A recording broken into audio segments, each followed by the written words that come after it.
आप लोगों को ये जान करके सुखद आश्चर्य होगा कि वही श्रीमद् भगवद गीता के 700 श्लोकों का कविता में अनुवाद करने का काम गुरु गोविंद सिंह जी ने किया, गोविंद गीता के नाम से। और जब आप गुरु गोविंद सिंह जी के जीवन को देखें तो ऐसा लगता है कि गीता में जो भगवान श्री कृष्ण ने योग की व्याख्या करी है वो उनके जीवन में साक्षात देखने को मिलती है। दूसरे अध्याय में जब भगवान श्री कृष्ण कहते हैं बुद्ध युक्त तो जहाती है उभे सुकृत दुष्कृते तस्माद योगा युज्वस्व योग कर्मसु कौशलम। योग कर्म का शिखर पर जाकर के उपस्थित हो जाना है।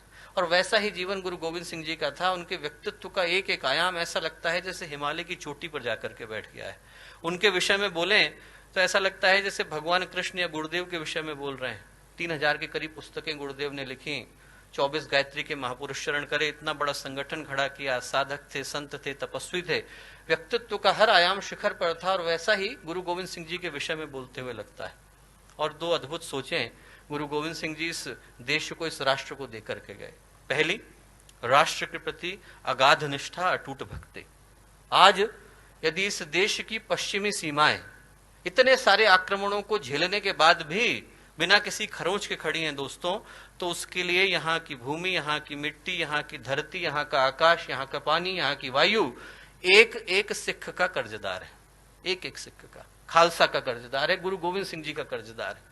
क्योंकि राष्ट्र के लिए अपने आप को बलिदान कर देना उनने अपने स्वयं के परिवार से सिखाया। 4 पुत्र थे, 2 हत हो गए, 2 को चिनवा दिया गया। एक जो पुत्र थे युद्ध में मारे गए। जो चौथे सबसे छोटे थे लौट करके घर आए। गुरु गोविंद सिंह जी ने पूछा क्यों आए? बोले प्यास लगी थी। बोले वहां मैदान में शत्रुओं का लहू बह रहा है, उसी लहू से अपनी प्यास बुझाना। वापस भेज दिया।